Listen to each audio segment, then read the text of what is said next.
the Sustainability Management Master's Program, you're answering one simple question. Do you care about your future generation? If you care about your kids, their grandkids, then you care about sustainability. And a sustainability manager is someone who has the tools to make people understand how they can contribute towards developing a sustainable world. We have both part-time and full-time students. Our curriculum is 30 hours. Instead of thesis, we have a research project course and a seminar course which provides them with the kind of research background they will need to be successful in their job. But at the same time, sustainability is not always everything about environment. It also relates to the business. They will take a sustainable business strategies course. They will take a project management course. Most of these courses are going to be taught by industry people, the people who are doing sustainability on a daily basis as a part of their job. Any organization that has a large number of employees and has a physical infrastructure, they will have to have a sustainability office. If you have the passion to develop and maintain a sustainable world, come to us and we will help you shape your passion into a career which will create an impact. Extra points. Hey, so, you got it. So listen up, and it's my pleasure actually today. Our discussion really, sits at a critical intersection. Having worked on the development and evolution of green infrastructure during my days at EPA, seeing where it is today, and the interesting ways in which it's being applied, there really has been a truly creative problem solver in our midst, continuing to evolve this, including some of the models, the community-based model that are worked on. Always interesting to see what Greg's doing next in terms of being a creative problem solver and integrated thinker.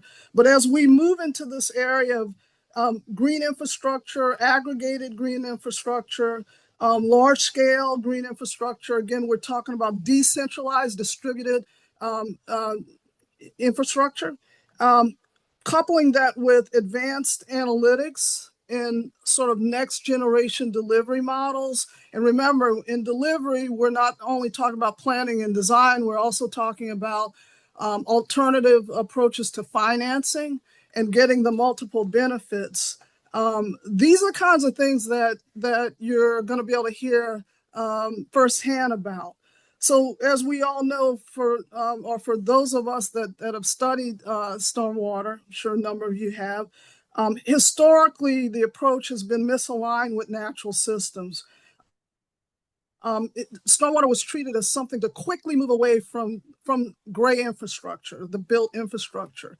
And it was done so well that over time, as we've had increased, more intensive storm events, it's created flash flooding, which has actually destroyed many of our receiving streams, et cetera, along with nuisance flooding and real flooding.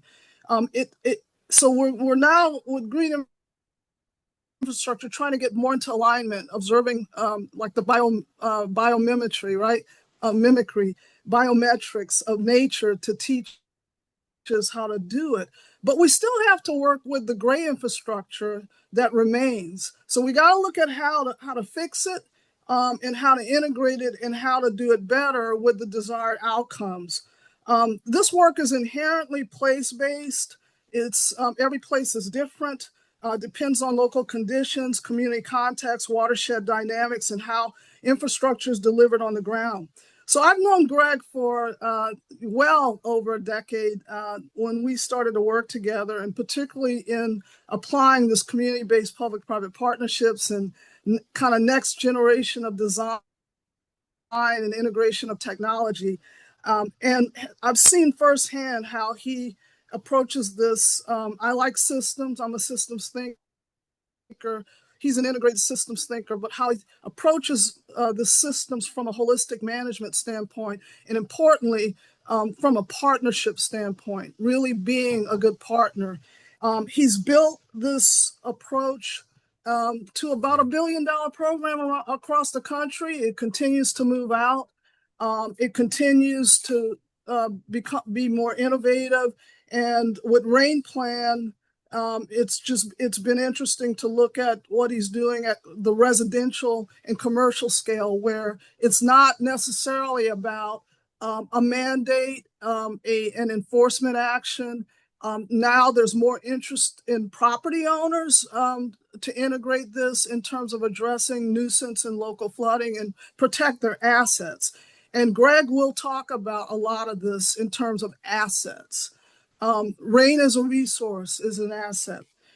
So I could probably go on, but I think you want to hear directly from Greg, who is doing this, and I'm always interested to hear, what's going on more recently. So with that, I think you can look to his biography, see a bit more on his background and his history. He's done just about everything, including renewable energy and solar. But happy to hear about this conversation in terms of next generation of I'll call it smart stormwater management and asset investment. So with that, I will turn it over to Greg Cannito. Thank you, Dom. Thank you, Professor Dibbs. Thank you, everyone, for inviting me and to speak. I'll try to put what we're doing into a cohesive strategy. I've attempted to put a presentation together. Dom, is it all right if anybody interrupts me for questions at any time, or is that okay? Because I'm good with it. Yeah,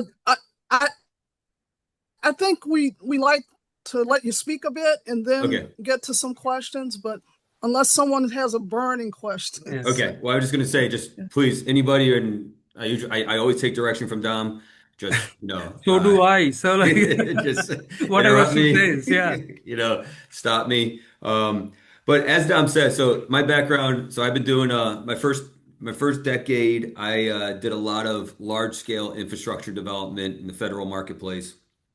Social infrastructure, and a lot of it was about, I was fortunate enough in the early 2000s to get involved in some programs that were focused more on the how than on just the what. So I'm actually a finance background, got into the infrastructure world, but got into the operations, and my perspective was framed on how things are done for broader impact is more important than just getting something done, just delivering laying linear pipe or building homes or whatever it is. That's the what.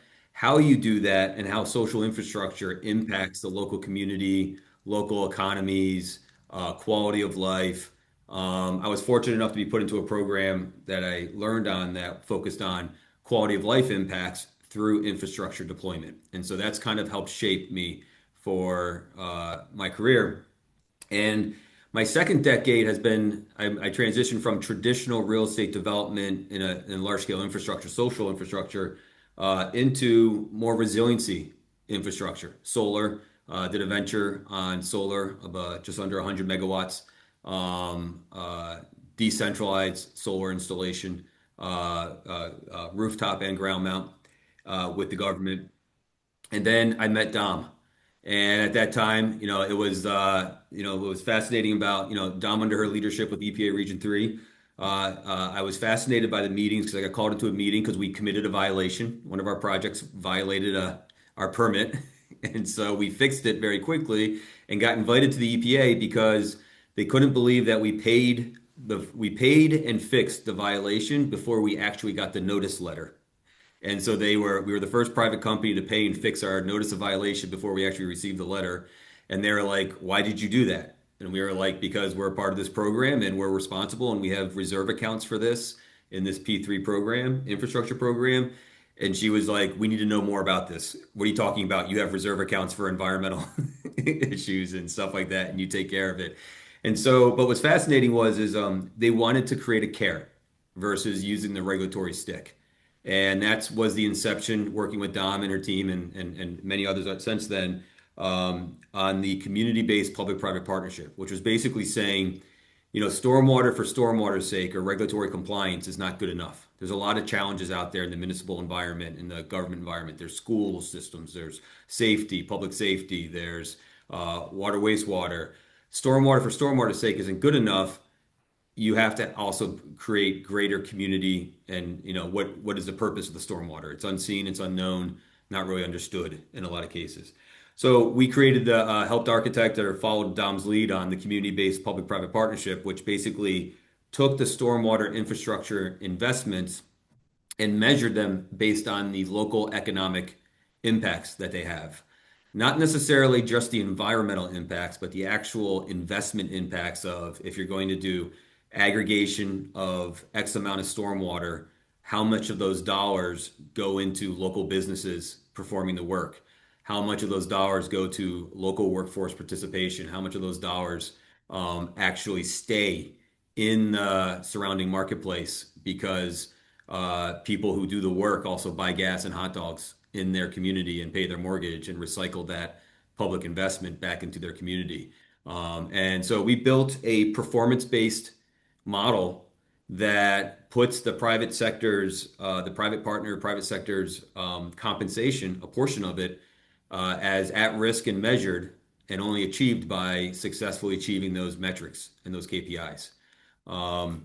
So since then, we've done that for 10 years. We've got a couple programs. I'm going to take you through that a little bit, but I'm going to really talk to you about how that has informed and really and expanded to regulatory compliance just being the baseline of where you should be, and how to also incorporate and how we're bringing together voluntary retrofits with the private sector. So it's not just about regulatory and capital planning and capital management programs, but also about cohesive voluntary retrofits with the private sector. My analogy before I kickstart, I'll say, is the ultimate kind of vision is stormwater evolving similarly to how energy and renewable energies have evolved as actually being a combination of regulatory requirement and diversification and resiliency, but heavily relying on private sector adoption and participation to advance it and to drive it forward. And that's kind of the North Star of the stuff I'm going to go through. That's kind of the North Star that we're trying to make happen. Thank you to the sponsors for putting together these great types of venues for this type of learning. Let's see, I click. Did it go forward? There you go. All right, so put this together into with Dom's help, she abstracted into parcels to watersheds. So there's a little bit of aspect here of, especially in stormwater being so decentralized, you're only as strong as your weakest link. And really taking the stormwater conversation down to the parcel level of where rain falls at the end of the day. And really, how do you activate 21st century drainage, 21st century stormwater solutions at the parcel level that, if done correctly, you should see an evolution in basically a building block up to a stronger watershed. So the watershed is only as strong as its weakest links, and the weakest links build up to build a stronger, weaker links and stronger watershed. In our organization, we have our stormwater innovation, which is RainPlan. It's a technology investment that is focused on private property adoption. We are guided by the EPA CBP3 model that Dominique initiated. And then CIS is our organization that is more of a B2G, business to government business model that does large scale aggregated stormwater programs partnered in a CBP3 with a municipal partner and its local community partnerships. I think the biggest thing is to frame that stormwater is no longer just a public works issue. Capital delivery model landscape has been changing for a decade. It's not just about funding and procurement anymore. It really is a heavily participation, community acceptance conversation. what we're trying to transform to is not just everyone just, wondering why the trucks are going around to different, right-of-way areas for kind of like a corridor type scale, which is a lot of what the public does. But the reality is public sector only has access to about 10 to 12% of available property. So when you look at an urban environment, public sector has very limited access to land and the places in which to employ stormwater upgrades or stormwater retrofits.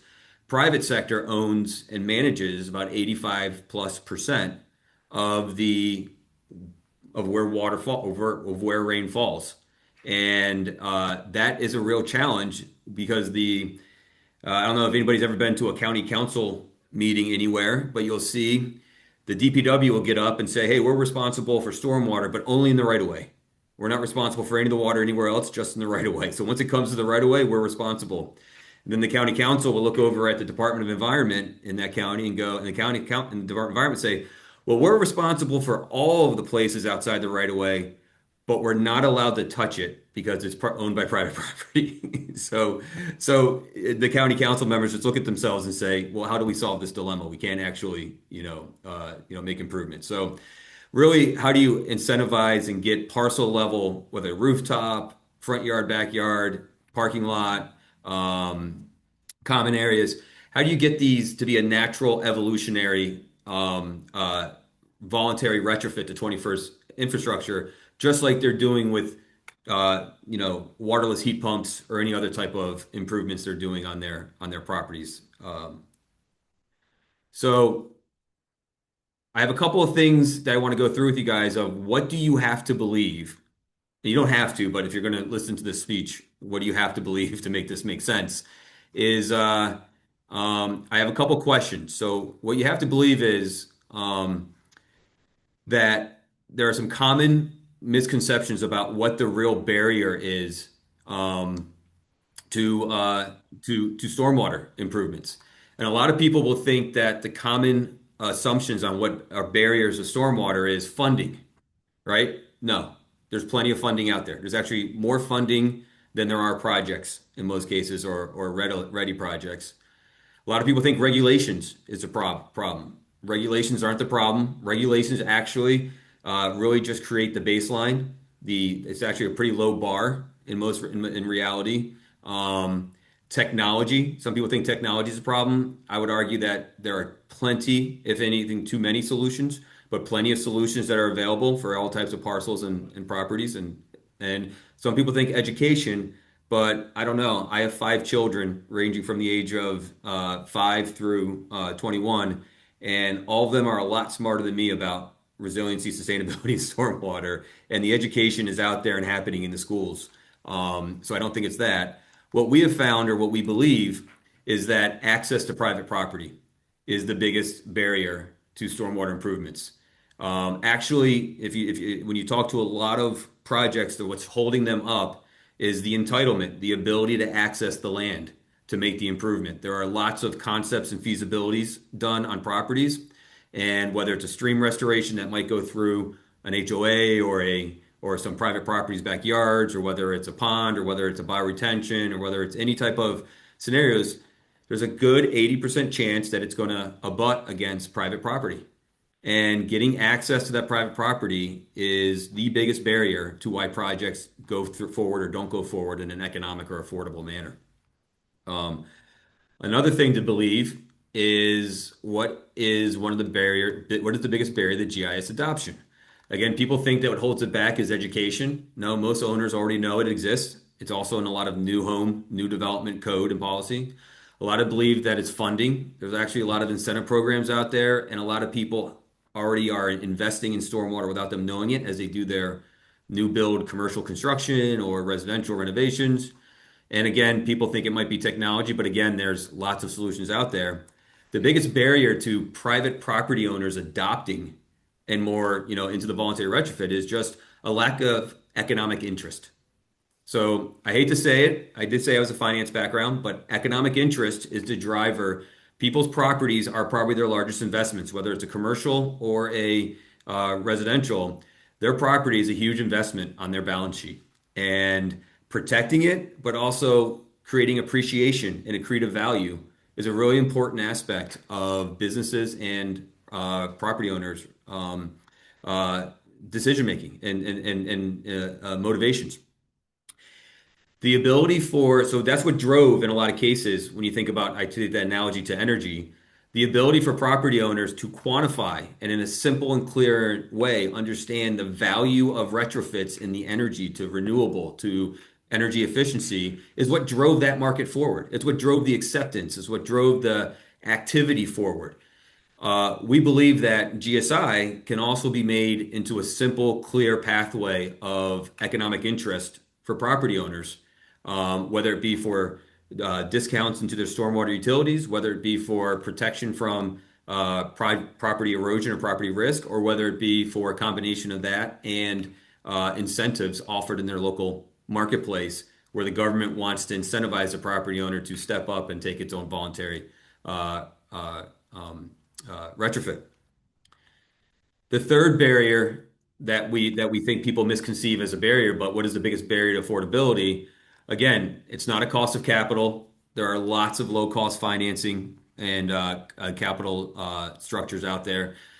The cost of technology is more and more being applied, and just like solar panels is coming down, the curve is coming down versus going up. Education, again, is widespread. And while procurement is a factor, it's not the core problem.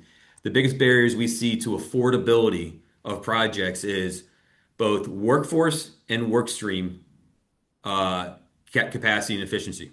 So you have a lack of, in a lot of marketplaces, competitive installations, basically installers that are very familiar with this types of deployment of installation in a manner that similar you see in other like horizontal or vertical construction industries, where the pricing is highly competitive because there's so much competition and understanding of how to price things. So workforce capacity of knowing how to price things, knowing how to install things, knowing how to fit it into the curb, knowing how to take the plans and put it into an executable build process limits execution and affordability at scale. Also, work stream efficiency. The stormwater horizontal market still suffers from a pretty inefficient design, bid, build, design or plan, feasibility, design, permit process that can really make these projects seemingly unaffordable. So I laid these three out because those three misconceptions were actually the basis of turning those misconceptions up on their head, was the basis of the community-based public-private partnership construct. The idea was if you can take thousands of disconnected properties, parcels, insufficient project sourcing, limited municipal visibility, and funding that is available but not able to be accessed, you can turn those problems on their head through a community-based public-private partnership by aggregating the projects together into a single pipeline of programs, by standardizing with eligibility and requirements on the project sourcing. You can get that programmatic aggregation, you can get performance metrics, and you can get greater impact and buy-in at the aggregated level of community integration than you can with the death of 1,000 cuts of individual projects. What we show at the bottom here is some places in which the community-based public-private partnership model has been adopted by regulated agencies and been deployed successfully to deliver the work in a much more affordable, expedited way, but also utilizing anywhere from 51 to 80% local disadvantaged business and resident work hours in that way. So infrastructure that is not only more efficient, more scalable and deployed, but also built by those who use it in that community, which also fosters greater education, which addresses that workforce capacity and that work stream efficiency. So what are some of the statistics that we've been able to model out? Again, it's easy to do faster delivery because a lot of stormwater projects never actually get past the design phase. A lot of them get killed because of that property access. So when you look at a number like 40 to 60% faster delivery, that's actually a conservative number because there's a lot of projects in there that would have never made it to completion but because of these programs, the approach in CBP3, it made it. Uh, Cost reductions. Cost reductions initially were 50% cost reductions. When we first got into 2013, 14, cities like Philadelphia were really taking off progressive, large-scale urban programs for GSI. You were looking at $300,000 to $400,000 per treated acre for an urban BMP. That's in 2012 dollars, $300,000 to $400,000. So you can imagine what that is today. That's easily $700,000 to $800,000 in today's inflationary market right now. At the time when we rolled out the community-based public-private partnership, the first one that Dominic helped frame with Prince George's County, we got it down to around $50,000 to $100,000 per acre on an average in an urban environment, and that's a significant reduction. Now, since that time, as the low-hanging fruit get done faster, the overall savings is around 25 to 30% when you get into the really hard to build places and you have a portfolio pricing effect of hard projects and smaller projects. Performance-based. What's great about these is all the programs in this type of model have a vegetation establishment and a maintenance period attached to it. So one thing you're going to hear me talk about towards the end of the presentation is going into assets under managed. Most infrastructure conversations deal with assets under management. It's actually foreign. It's a foreign concept for people to build infrastructure and not maintain it. That's just really not a traditional mindset. It seems to happen only on bridges and water, which seem to be our most important things, if that makes sense. But assets under management is a very powerful thing, and so performance based and actually maintaining the performance of these assets so that they meet regulatory conditions, but also functional conditions is critical. And then we've seen, and this is because most of our KPIs are based on a minimum of 50%, 51 to 80% local workforce inclusion. We find that as you build that workforce, the capacity, your actually smaller businesses become more competitive than the larger regional businesses for that localized projects when you can lower the barriers to entry for them and help really drive some price compression.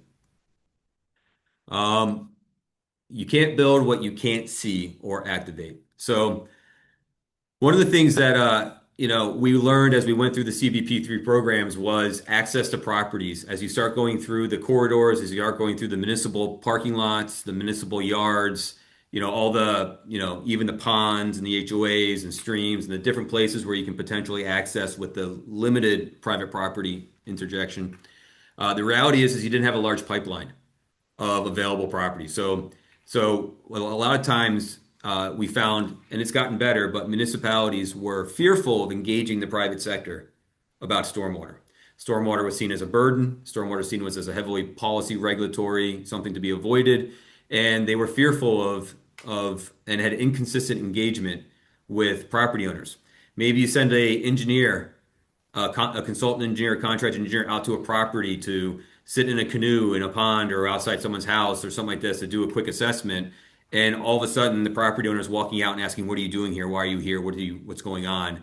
And the engineer says something that goes completely misunderstood. And when the project comes out 3 months later to go talk to the property owner about getting access to the property, they're already set to say, "No, somebody told me that you're going to do something on my property that I don't want done," type of thing. Inconsistent, not planned out necessarily, engagement and buy-in and understanding what potential opportunities are there. So that kind of half in, half out engagement with the private property owners seems counterintuitive when 85% plus of the properties are owned by them, and that's where the rain falls. You would think that you would flip that on its head, and if you're a municipal regulatory government, you're going to have an active engagement with private property owners, and you're going to have a priority list and even tell private property owners, "Hey, let me tell you something. You can go to a website and you can see where your property ranks from good to bad to best in our effort to be compliant for environmental needs." Like, how great would that be if I buy a property and I find out that my property is ranked number 15 of the top 15 properties in my community for being valuable to the environmental, environmental scene. So much so that the public sector might even want to motivate me and incentivize me to give access to help me participate in my community's upgraded infrastructure. That was something that we just couldn't understand why. We rank everything. We count our steps. We count the gallons of water we drink, or the liters of water. We rank everything, good, better, best. We vote on each other on social media. Why do we not rank people's properties so that when they buy their property, they can know how important or vital their property is to the broader community when it comes to rainwater? I can tell you this, most communities we work with through RainPlan, the private property owners' properties who are very challenged, typically at the bottom of a hill, they know very well about stormwater and the impacts from it, but they don't know it through the government, if that makes sense. So if you don't build a pipeline and you don't clearly articulate where value is, then you're not tapping into that economic interest of the private property owner into this equation just from the inception. And so that's where we started to play with AI. We started to play with when I say AI, everyone, I don't want to AI everything. AI, there's great AI, but also AI is built on really strong machine learning and just a systemized way of taking all of your data, putting it into a data lake, and applying logic and learning methodologies to it to find to extract the value and the consistencies. But what we did is we activated RainPlan. So we had to separate the B to G kind of mindset of capital delivery with the government, for government benefits and the way they look at things. And so we spun out and we created RainPlan, which we felt needed to engage the private property owner, not from a government regulatory, but from a property owner's perspective of what interests them. And so we knew that what interests them would be incentives. We knew that they wanted to reduce their stormwater utility fee, or they wanted to be rewarded, whether it be a moral, social, or economic reward for doing something on their property in their community. And so we inventoried and structured all of the incentive programs that are available for private property owners in the country. And we digitized them and we made it more accessible so that instead of having to go to 700 different sites to read the PDFs of the requirements, you could go to one site, type in your property, and find out what's available to you, and then start the application process right there and have someone concierge the requirements and help you navigate your adoption process, right? Creating, like I said in the earlier slide, creating a clear, simple pathway to adoption and economic interest. And AI and technology efficiencies we're at a great precipice where the technology is really out there to help us match. Not only do you have a government and a property that is right for the government that they would want you to do something or give access to, but also be able to introduce what type of solutions are best for that property because it's only a quarter acre, or it might be 10 acres, or whatever it might be, or its situation in the watershed. So using that technology to help create a match between the private property owner understanding that they might have value to the community and their property that they are not utilizing. Their parking lot, which they would love to have repaved, the community would love to store 50 million gallons underneath it of water. Well, let's make a deal, right? And that's the premise of that type of relationship that we're trying to foster. So a little bit about the a little bit about that model. We create basically it goes from aggregating data that's out there, raw parcel data, hydrology data, custom GIS data. Then there's jurisdictional knowledge, and there's incentive programs. One thing that we've done is we've created custom polygons for every single incentive program because the incentive programs are policy, not geographic. So some are geographic and some cut off a street, some just do certain streets, some do just CSO, just MS4, just certain streets and certain targeted watersheds. So there's really no rhyme or reason around the policy of the boundary line of an incentive program for property owners, which makes it hard for property owners to know, does my property fit into that incentive program? So we created custom polygons that creates a layer so that every single eligible property per the policy can be matched. We can use AI scoring to take the different attributes of properties And in that policy of that incentive program, help determine whether your property is, very valuable and score high. And then what we have at the very top, you'll see user feedback, user behavior and intent, and national pricing trends. This is where I talk about the owner to project engagement. User behavior intent. That's the property owner behavior intent. We call it water therapy.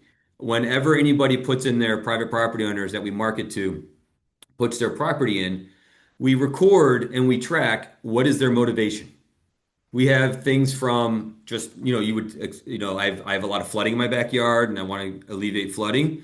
But it even goes down to things like I have a great backyard, I have an awesome house, I want to have my daughter's wedding someday in my backyard, and my backyard is a mess because of the water that runs through it all the time. I'd like to invest in fix it. And I mean, so just all different types of things.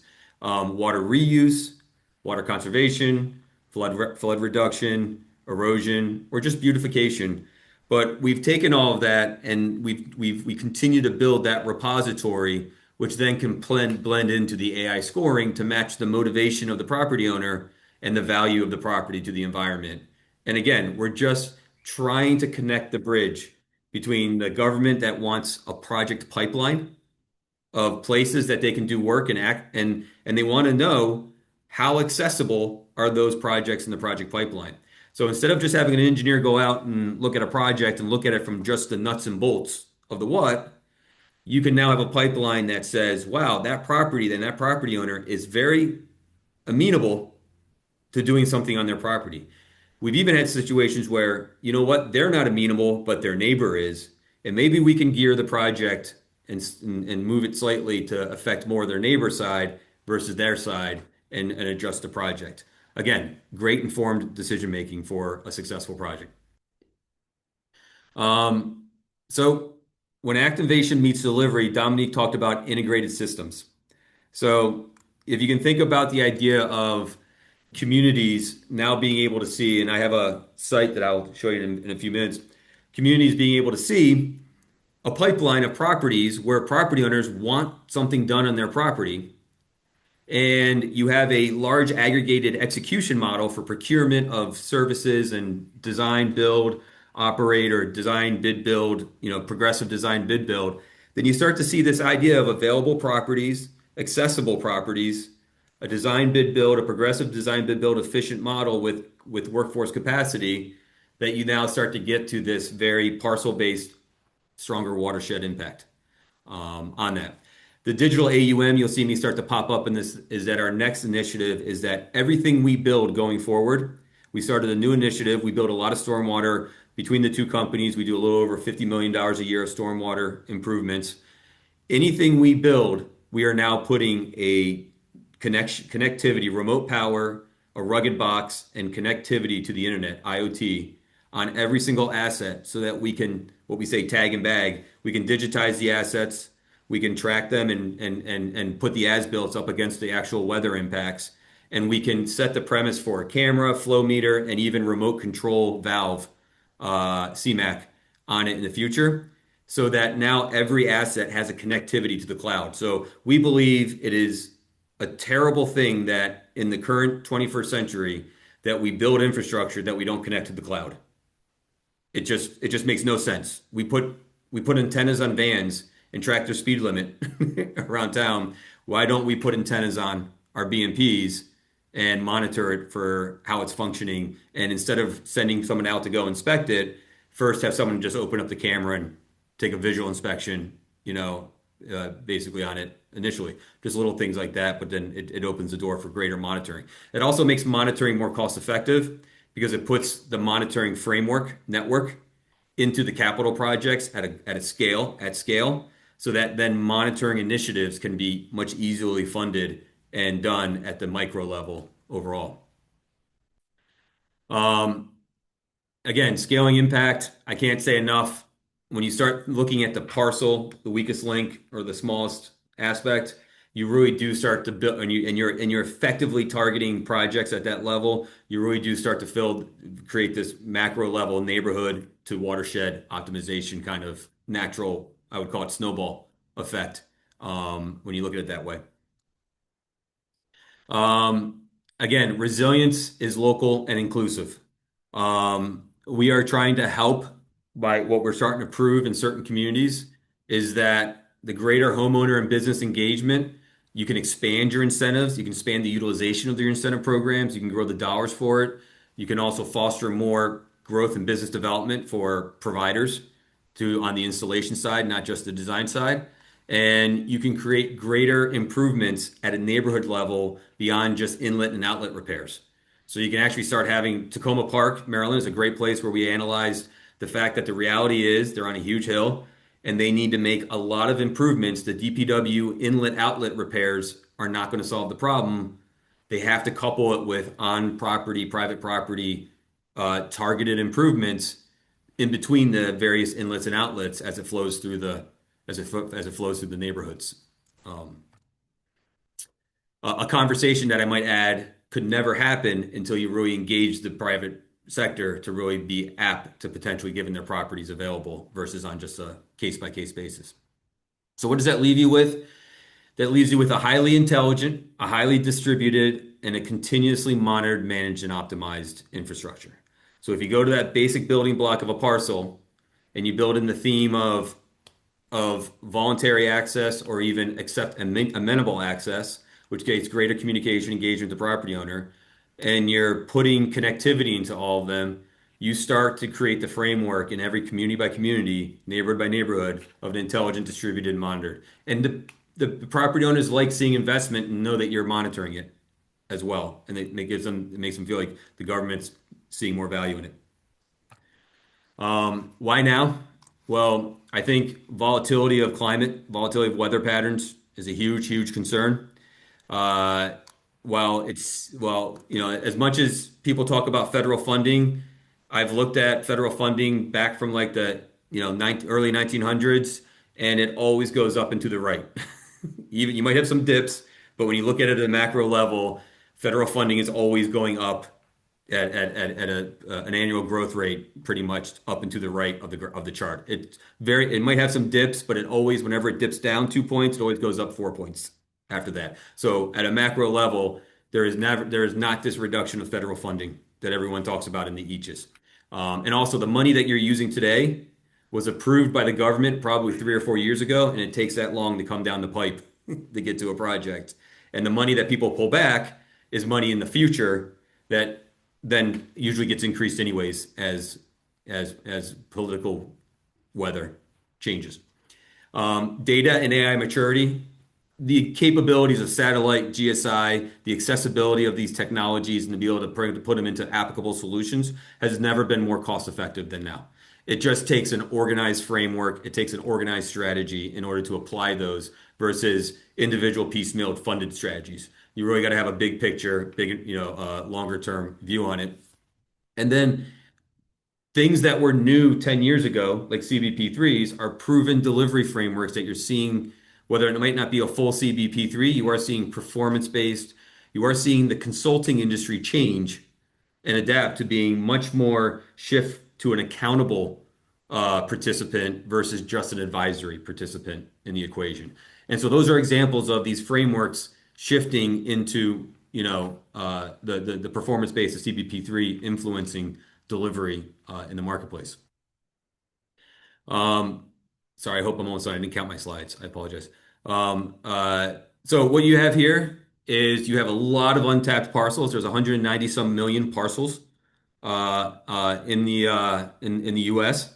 Of the 190 million parcels, I believe 95 million of the 190 million parcels have an eligible incentive program for them. But 90% of the property owners don't know that incentive program is there and don't know how to plug into it as well.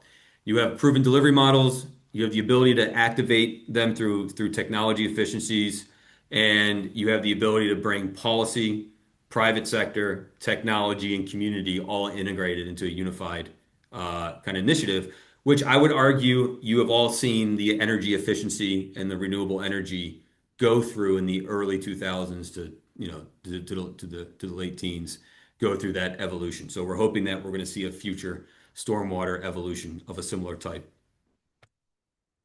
And then this is just a reference to my sources. I'll work with Dom or whoever to make my presentation available. And these are just some of the sources of where this information that I just went to is. I'll do a quick brief. I don't know if this will work. I'll go a little crazy. So this is the aggregated explorer for all the incentive programs. I'll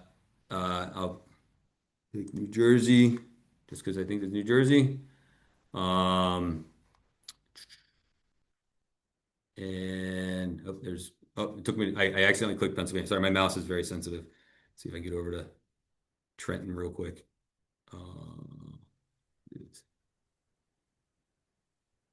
There we go. Take a program. And this is just starting to plot the property owners who have logged in, searched their property through myrainplan.com and started signing up to find out if their property is eligible, and if it is, to do a project on their Greg, property.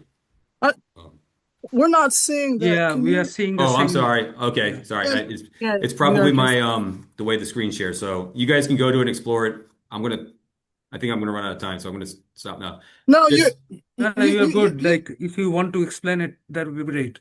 It was just a yeah. map. It's an Explorer map that you go to at the rainplan.com that shows all the private property owners signing up for the various programs and putting themselves up for wanting to have a property retrofit on their property. And it's that formation of that pipeline for government to know where there's private property owners looking for solutions and would be amenable to participating in a stormwater upgrade or retrofit.